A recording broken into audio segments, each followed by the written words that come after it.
ओम परम तत्वाय नारायण गुरुभ्य नमः। जय माता दी। ओम गम गणपते नमः। मित्रों, मुझे याद आ गया, इसलिए मैं ये बड़ा वीडियो बनाने के लिए मजबूर हो गया। मैं आप लोगों से एक बात सूचित कर रहा हूँ कि फरवरी महीने में सरस्वती माता की जन्मदिन है, पंचमी, श्री पंचमी। जथा हम साधना के क्षेत्र में हम उसे वसंत पंचमी कहते हैं, वसंत पंचमी। क्योंकि आप लोगों को अच्छी तरह से पता रहना चाहिए कि साधना की सर्वसिद्ध दो या तीन होते हैं। एक हो गया दीपावली, दो हो गया होली, तीसरा हो गया बसंत पंचमी और सरस्वती माता की जन्मदिन। तो बसंत पंचमी में हमेशा नवान्न मंत्र की साधना करने से उसमें सफलता मिलना ही मिलना है, ये 1000% गारंटी है। नवान्न मंत्र ऐं ह्रीं क्लीं चामुंडाय विचे, ये फरवरी महीने की 4 तारीख से शुरू होती है और फरवरी महीने की 14 तारीख को साधना संपन्न होने के बाद उसी रात्रि में ही 1008 की आहुति देना पड़ता है। और इसमें मैं एक शिष्य को नवान्न मंत्र की शिक्षा दिया था, मैंने, मुंबई का रहने वाला संतोष को। आप यकीन करें या ना करें मुझे मालूम नहीं है, लेकिन जैसे ही साधना संपन्न हुआ और हवन कर ही रहा था, माता फोटो के चित्र के अंदर से निकली, आके खड़ी हो गई उसके सामने। लेकिन उसने माँ का फेस नहीं देख पाया, बस माँ की कंधा से पांव तक दिखा और वो कुछ बोल के चली गई। वो कितना सौभाग्य वाला है। क्योंकि बसंत पंचमी ऐसा कि त्योहार है, उसमें माता दर्शन देना ही देना होता है उसको, कैसे भी करके वो देती ही है। तो इसलिए आप सोचो और समझो, ये नवान्न मंत्र साधना फरवरी महीने में किसी भी तरह से उसको करना है। अगर आप नहीं कर पाएंगे तो ये आपकी नुकसान ही हो सकता है और कुछ नहीं। नुकसान मतलब आपकी कोई नुकसान नहीं है, आपकी समय के नुकसान होगा। क्योंकि सरस्वती माता की जन्मदिन साल में एक ही बार आती है, बार बार नहीं आती, फिर अगले साल के लिए इंतजार करना पड़ेगा। हमेशा नवान्न मंत्र साधना करते हो ना, आपको सिद्धि व्रत नहीं होती है। आप मेरे आदेश से, मुझसे दीक्षा लेके, आप मेरे मार्गदर्शन से आप नवान्न मंत्र फरवरी महीने में करें। अगर आपको फल नहीं मिलता है तो मैं अपना सिंहासन छोड़ दूंगा। आप करें, एक बार करके देखें। और मेरे मार्गदर्शन से जो भी साधना करेंगे तो आपको पहले दीक्षा लेना पड़ता है, गुरु दीक्षा। क्योंकि बिना गुरु के मार्गदर्शन से आप अगर कोई भी साधना करो, थोड़ी भी त्रुटि हो जाती है तो वो साधना विफल हो जाता है। और मेरी गुरु दक्षिणा, मेरी गुरु जो दक्षिणा रहती है, गुरु दक्षिणा पूरी जीवन के लिए 3100 रुपया एक बार रहता है, बार बार नहीं। और बीच में अगर कोई मरते दम तक, आपके अंदर जब तक सांस है और मेरे अंदर जब तक सांस है, मैं आपके हाथ पकड़कर चलता रहूँगा। और कोई साधना शिक्षा के लिए मैं ये नहीं कहूँगा कि बेटा कुछ दक्षिणा भेज और मैं तुझे ये साधना सिखाऊंगा, वो दक्षिणा भेज, ये साधना सिखाऊंगा, ये नहीं है। क्योंकि मैंने अपनी बगलामुखी माँ के सामने, मेरे गुरु जी के सामने शपथ ले लिया हूँ कि गुरु दक्षिणा के अलावा और कोई साधना के लिए कोई दक्षिणा मैं नहीं ले सकता। क्योंकि मैं ज्ञान को पैसे से तोल के दूसरों को बांट नहीं सकता। अपनी दक्षिणा इसलिए रखा हूँ कि ताकि आप गुरु की कर्जा ना रहे। मैं आप गुरु दक्षिणा की मैं ले सकता हूँ, क्योंकि मेरा हक है। क्योंकि मैं पूरी जीवन भर मार्गदर्शन करता रहूंगा और मैं अपना कर्जा चुका दूंगा। अगर साधना सिखाने के लिए मैं अगर कोई दक्षिणा लूंगा तो वो मैं कर्जदार हो जाऊंगा माँ के सामने, और मेरी जो भी सिद्धियां है, ज्ञान है, वो सब मेरा बेकार हो जाएगा। इसलिए मैं साधना के लिए कोई दीक्षा आपसे नहीं ले सकता। और कोई है, बहुत सारे शिष्य हैं कि 3100 रुपया बहुत बड़े लगते हैं उनको। सोचने वाली बात है। हॉस्पिटल में जाएँगे, डॉक्टर बोलेगा कि ये करना है, तो वो लाखों रुपया सोना बेच के, ज़ेवरात बेच के, अपनी किडनी बेच के, घर-बार बेच के डॉक्टर के पास जाके दवाई करेंगे, लेकिन वो भी अच्छा होता है, नहीं होता है। घर में सोने के लिए पंखा नहीं है, पंखा खरीदने के लिए कुछ न कुछ करके पंखा लाएँगे, सोएँगे आराम से। उससे तुम सिद्धि नहीं प्राप्त कर सकते। जब दवा ज़रूरत नहीं पड़ती, वहाँ पर दुआ ज़रूरत पड़ती है, प्रार्थना ज़रूरत पड़ती है। और प्रार्थना और सिद्धि के लिए आप इतना नहीं कर सकते हैं। ये बहुत गलत चीज़ है। सालों में 50 लाख, 60 लाख कमाते हो या 5 लाख कमाते हो या 4 लाख कमाते हो। पूरी जीवन हमसे जुड़ने के लिए आपके पास 3,100 रुपया नहीं रहता है। ये बड़ी दुःख की बात है।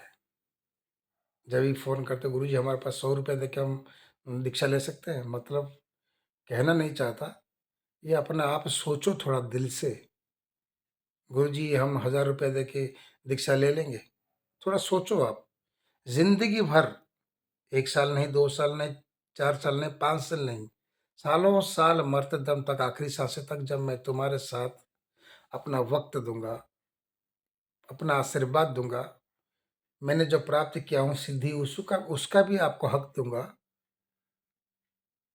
तो मुझसे भी आपके डॉक्टर बड़े होंगे, मुझसे आपके सुख बड़े होंगे। ये हो सकता है? थोड़ा सोचिए, समझिए। इस बात का भी थोड़ा दुःख होता है। और एक बार भी मैं सोचता हूँ, जो इंसान 31 रुपए देकर दीक्षा नहीं ले सकता है और डरता है, तो वो भी क्या मेरे साथ ज़िंदगी भर हाथ मिला के चलेगा? और वो हाथ मिला के मेरे साथ चलेगा, इसमें मेरी कोई फ़ायदा नहीं है, मेरी कोई मुनाफ़ा नहीं है। वो कमा के ला के देगा तो मेरा घर नहीं चलेगा, वो कमाएगा तो भी वो मुझे नहीं देगा, वो कमाएगा अपने लिए। मैं गलत नहीं बोल रहा हूँ, मेरी बातों को गलत मत लेना। फिर आप बोलोगे गुरुजी बहुत सारे गुरु ऐसे पैसे ले लेते हैं, उसका वजह बताता हूँ। आप किसी भी गुरु को देख के, कोई भी अगर तिलक लगा के बैठता है, माले डाल के बैठता है, धोती पहनता है, बैठ जाता है मंदिर में सिंहासन में, उसके अंदर क्या है क्या नहीं, उसी की वो किसका शिष्य है, वो क्या क्या क्या है, बिना जाने समझे आप दक्षिणा दे देते हैं, गुरु दक्षिणा दे देते हैं। फिर क्या करते हैं आप, वो लोग क्या करते हैं आपसे, ये साधना सीखने के लिए आपको 5,000 खर्चा होगा, वो साधना सीखने के लिए 8,000 खर्चा होगा, फिर ये बार बार देते हो कि नहीं आप लोग? ये आपको बार-बार देने के बावजूद भी वे लोग आपके फ़ोन नहीं उठाते हैं, रिसीव नहीं करते हैं, बताते नहीं हैं, सिखाते नहीं हैं, फिर भी आप उनके पीछे भागते हो। जो फ्री में सिखाने को तैयार है, रात-दिन मेहनत कर रहा है, फ़ोन उठा रहा है, बात कर रहा है, समझा रहा है, उँगली पकड़ के सिखा रहा है, उसके लिए आपके पास गुरु की दक्षिणा देने के लिए आपके लिए पास नहीं है? बोलो। मैं इतना बड़े घर में रहता हूँ, हाँ, तो क्या मैं आपसे 3,100 रुपये लेके मैं क्या छत मारूँ? छत बनाऊँ? क्या अहमियत है 3,100 रुपये की? आप घर में खाते नहीं है, पीते नहीं है, घूमते नहीं हो, टूर में जाते नहीं हो, उसमें खर्चा बराबर करोगे। ऐसा मत करो।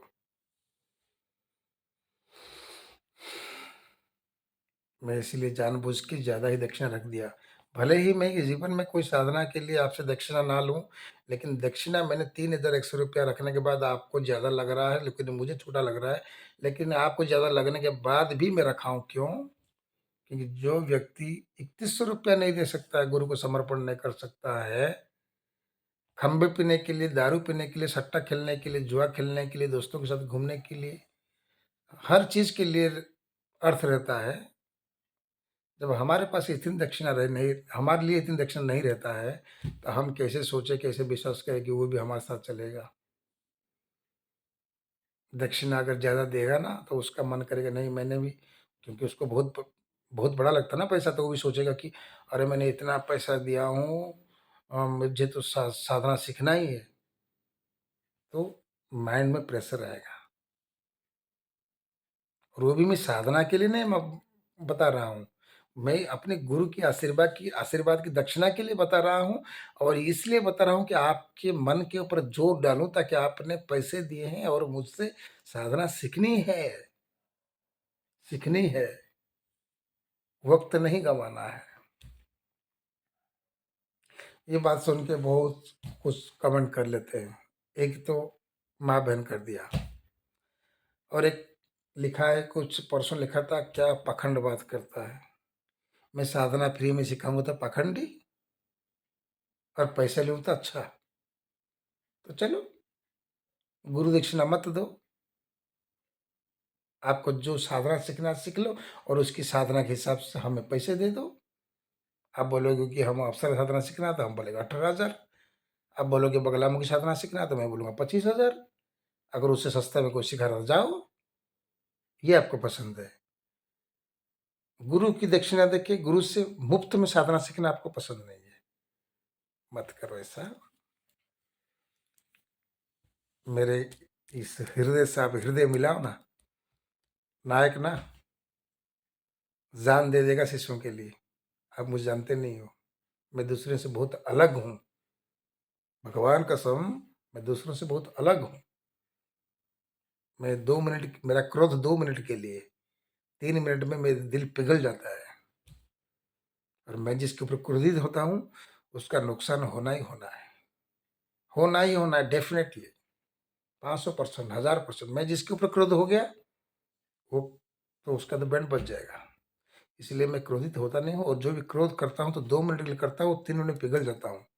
और जब पूरा क्रोध कर लिया, तो वो तो मैं कुछ नहीं करता हूँ ना, माँ कर देती है।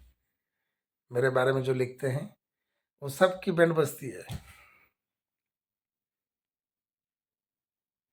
और एक बात आप लोगों से कहना चाहता हूँ, आप जो, मतलब सभी नहीं, महीने में, एक महीने में एक, हर महीने में एक दो कमेंट गलत आता है। आप जो कमेंट्स में लिखते हो, लिखने से पहले थोड़ा सोचो, मैंने क्या कहा, किस लिए कहा, क्यों कहा, कब कहा, और किसके लिए कहा। अगर कोई शक है मेरे शब्दों में, तो मुझसे, अगर आपके मर्द के औलाद हो, अच्छे घर के संस्कार के औलाद हो, तो मेरे चैनल में फ़ोन नंबर है, उस फ़ोन नंबर पे डायल करो और मुझसे बात करो। बोलो गुरुजी, आपने ऐसा बात कह दिया, ये गलत बात कहा, तो मैं आपको जवाब दूँगा। बिना सोचे समझे कुछ भी लिख देते हो यार। आपने लिख दिया। आपके माँ-बाप का संस्कार के बारे में मुझे पता चलेगा, लेकिन मेरा संस्कार तुमको पता चला? मैं किस वजह से कहा, क्यों कहा, कौन-सा शब्द कहा, किसको कहा? आपने कुछ सोचा, कभी समझा? ये नहीं कोशिश की, बस लिख दिया। मज़ा आता है लिखने में। आदिशक्ति के भक्त हैं, उनके बेटों को अगर कुछ गलत कोई लिखेगा, कोई गलत कहेगा, तो उसको दंड मिलता है। लिखने से पहले तो सोचो। आज नहीं तो 4 दिन, 4 दिन, 7 दिन, 7 दिन से 21 दिन के बाद दंड मिलना ही मिलना है। मैंने कुछ गलत नहीं कहा आप लोगों से, सही कह रहा हूँ मैं। मैं नायक बना रहता हूँ, नायक बना रहता हूँ। जिस दिन मैं खलनायक बन जाता हूँ ना, खैर नहीं रखता किसका मैं। आप देखो, धीरे-धीरे बोलते हुए, हौले-हौले बोलते हुए, विनती करते हुए जैसे बोलते हुए, मैं शेर का ऐसा गरजता हूँ, क्योंकि शेरनी की औलाद हूँ मैं। शेरनी की औलाद हूँ। जो शेर के ऊपर बैठी है ना माता, उसकी औलाद हूँ, तो शेरनी की औलाद शेर की तरह ही होता है, गरजता हूँ मैं। बहुत सारे तांत्रिकों को खराब लगता होगा, गुरु को खराब लगता होगा, मुझे माफ़ करिएगा। अगर आपको ज़्यादा खराब लगता है, अगर मुझे कुछ दंड देना चाहते हैं, तो मेरा तो मोबाइल में वीडियो है, इससे आप स्नैप ले लेना, फ़ोटो रख लेना, उसमें जादू टोना भूत पिशाच जो भेजना है भेज देना, कोई फ़र्क नहीं पड़ता। क्योंकि यहाँ पर है एक चीज़ मेरा, ये मेरा है गोली। ये गोली जो भी आते हैं, डिस्क्याँ डिस्क्याँ कर देते हैं। और ये मेरी माँ, बगला माँ, इधर कहाँ है ये प्रोटेक्शन का जो आता है गोली, इधर लगता है।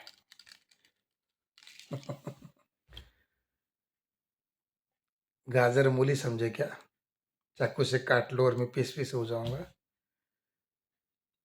जो कोई भी गलत करोगे, इधर आकर लगेगा, इधर से भी रिटर्न जाएगा, तुमको लगेगा। सोच के, विचार के, चिंता करके काम करो। और मैं आप लोगों से यही कहता हूँ कि अभी फरवरी महीने में नवान्न मंत्र की साधना करिए और सिद्ध करिए। और मैं आशीर्वाद करता हूँ और मैं गारंटी से कहता हूँ कि माँ की भी दर्शन भी करिए। जय महाकाली, महालक्ष्मी, सरस्वती माता चामुंडा नमः। जय माँ पीताम्बरी, जय गुरुदेव। बाकी आपकी इच्छा। रात बहुत हो रही है, 1:30 बज रहे हैं। मैं तो कभी सोता नहीं हूँ। मेरे सोते-सोते 2:30-3 बज जाते हैं। फिर सुबह उठता हूँ, 4 बजे हवन बैठता हूँ।